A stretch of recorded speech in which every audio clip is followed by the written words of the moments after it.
What isn't an illusion right now is the Dallas Stars.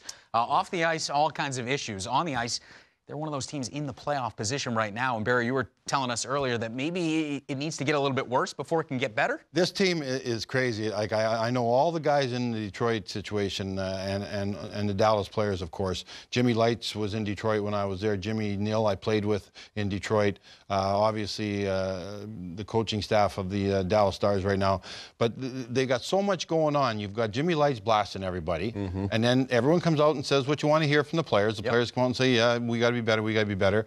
Then you've got Montgomery saying that we're average at best. Got to change the culture of mediocrity. Got to change the culture of mediocrity.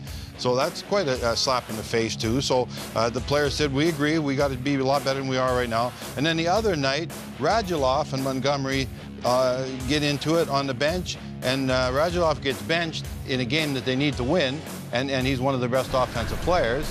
And it's just crazy. What I would like to see happen is maybe some fire, some smoke. I'm tired of hearing these players just say everything's right. They're like three lawyers talking. Like, these guys are three great players. You know, they're not going to win if these three great players aren't great. So no matter what's happened, no matter what's been said, the players have handled it right because the press liked the way that they never blew up, and they're calm and cool and all that stuff. But the bottom line is they're not getting any better as a team.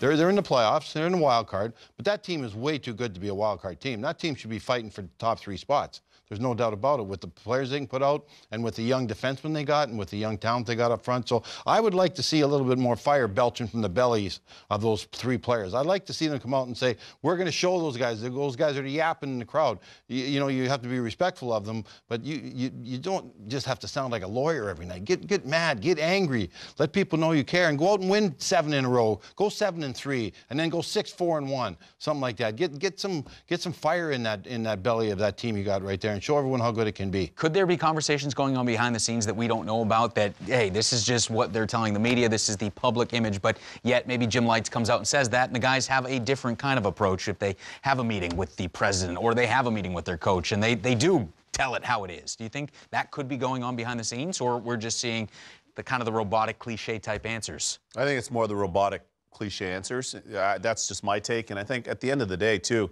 to Barry's point, listen, none of these guys are, you're not a ring bearer. You're not flower boys here.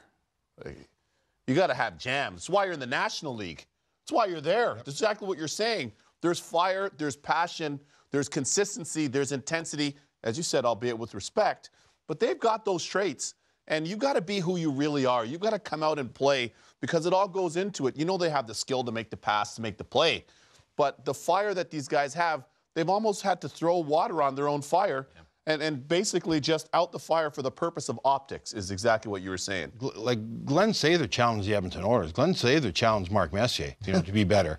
And he challenged other guys in that team to be better. And that's what you want. You don't want the player to accept that. You don't want the player to say, yes, I got to be better, I got to be better. You know, be respectful to your coach, okay? But then you want to go out there and you want to get 3 goals the next game, and you want to do this, and you want to be physical, and you want to win physical battles, and you want to lead the team to the playoffs. You'll keep your mouth shut and do what you're supposed to do, but underneath you're seething right now. You just want to get this team and put it on your back and lead it to the promised land. And that's what I want to see out of those 3 superstars of the Dallas Stars. And the other guys, the secondary scoring has to be along, but the 3 guys got to be the guys leading on the rope. They got to be pulling the rope first before anyone else will join on that tug of war.